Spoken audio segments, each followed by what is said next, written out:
guys, this is Dr. Gwen from Shades of Mount Olive after school time, out of school time, and I want to share with you a story called Ada Twist Scientist. During this time that we are safer at home, this is an excellent opportunity for you to learn something new, for you to try something you've always wanted to try, for you to discover a new skill you might not have known that you had. My daughter has always wanted to learn a foreign language. She's currently learning German because she's got some extra time at home. My son has always wanted to play the drums, and he has got a new drum set and has looked up some informational videos on how to begin to start to learn how to play the drums.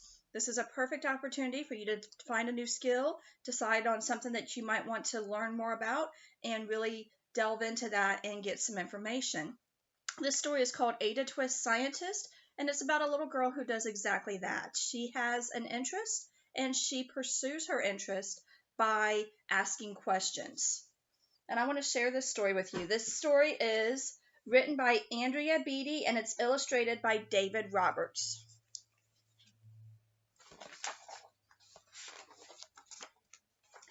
Ada Marie, said not a word till the day she turned 3. She bounced in her crib and she looked all around, observing the world but making not a sound. She learned how to climb and to make her big break with the trail of chaos left in her wake. She ran through the day chasing each sound and sight and didn't slow down until she conked out at night.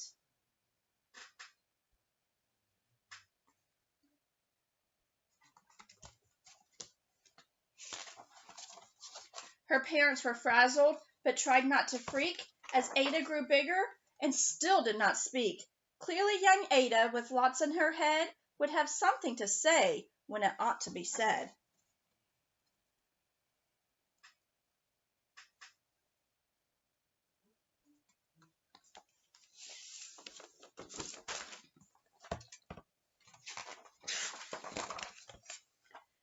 That's just what happened when Ada turned 3.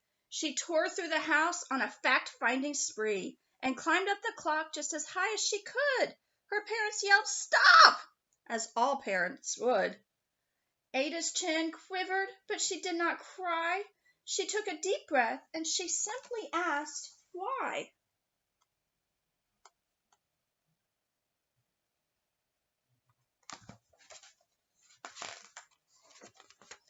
Why does it tick? Why does it talk?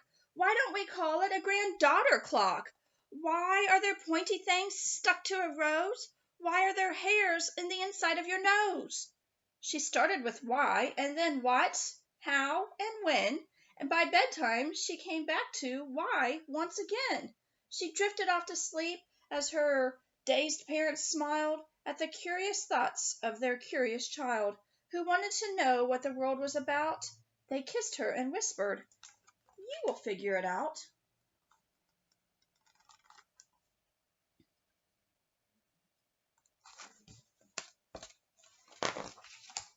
Her parents kept up with their high-flying kid, whose questions and chaos both grew as she did.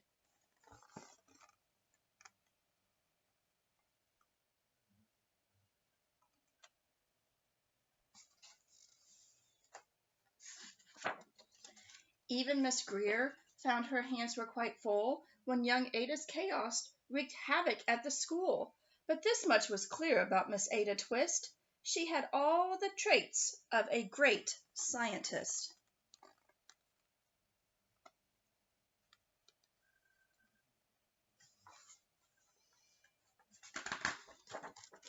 Ada was busy the first day of spring, testing the sounds that make mockingbirds sing, when a horrible stench whacked her right in the nose, a pungent aroma that curled up her toes.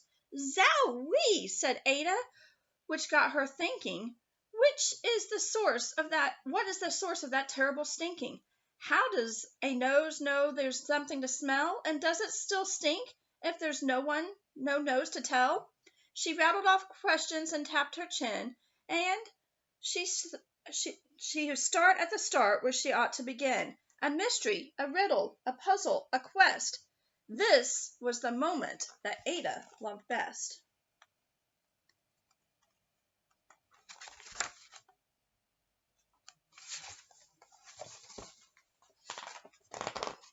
Ada did research to learn all that she could of smelling the smells, both the stinky and the good.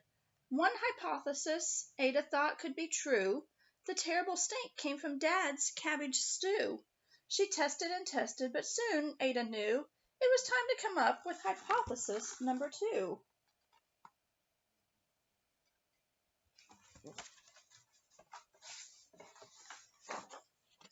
Then zowie, the stink struck again, just like that. Hypothesis 2. It's caused by the cat. The cat couldn't make such a stink on its own. It needed perfume and some fancy cologne. So young Ada tested. The test was a flop. Then she started again, but her parents yelled, "Stop!"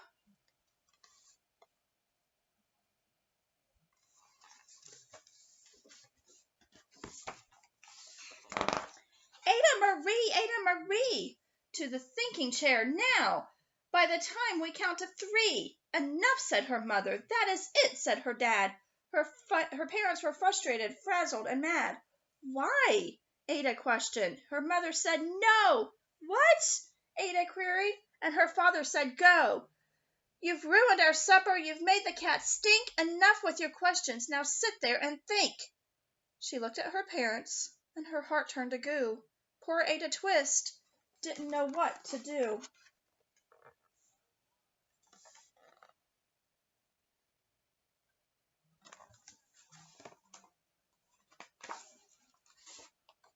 She sat alone, all by herself in the hall, and Ada once more could say nothing at all.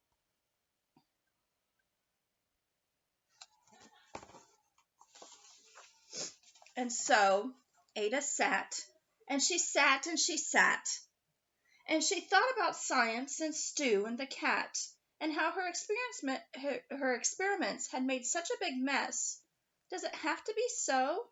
Is that part of the success? Are messes a problem? And while she was thinking, what was the source of that terrible stinking? Ada Marie did what scientists do. She asked a small question, and then she asked 2.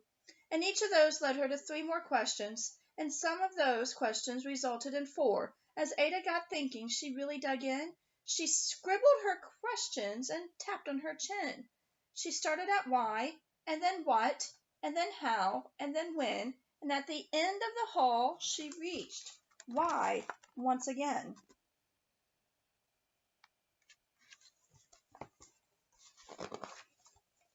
Her parents calmed down, and then they came back to talk. They looked at the hallway, and they just had to gawk. No patch of bare paint could be seen on the wall. The thinking chair was now the great thinking hall. They watched their young daughter and sighed as they did. What would they do with this curious kid who wanted to know what the world was about?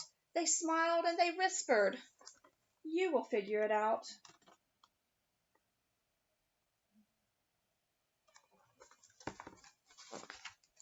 And that's what they did, because that's what you do when your kid has a passion and a heart that is true. They remade their world. Now that's all an act of helping young Ada sort fiction from fact. She asked lots of questions, and how could she resist? It's all in the heart of a young scientist.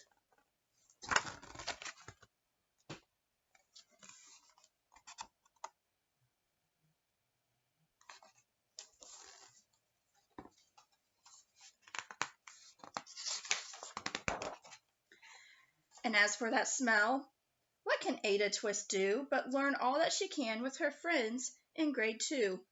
Will they discover the stink that curls toes? Well, that is a question, and someday, who knows?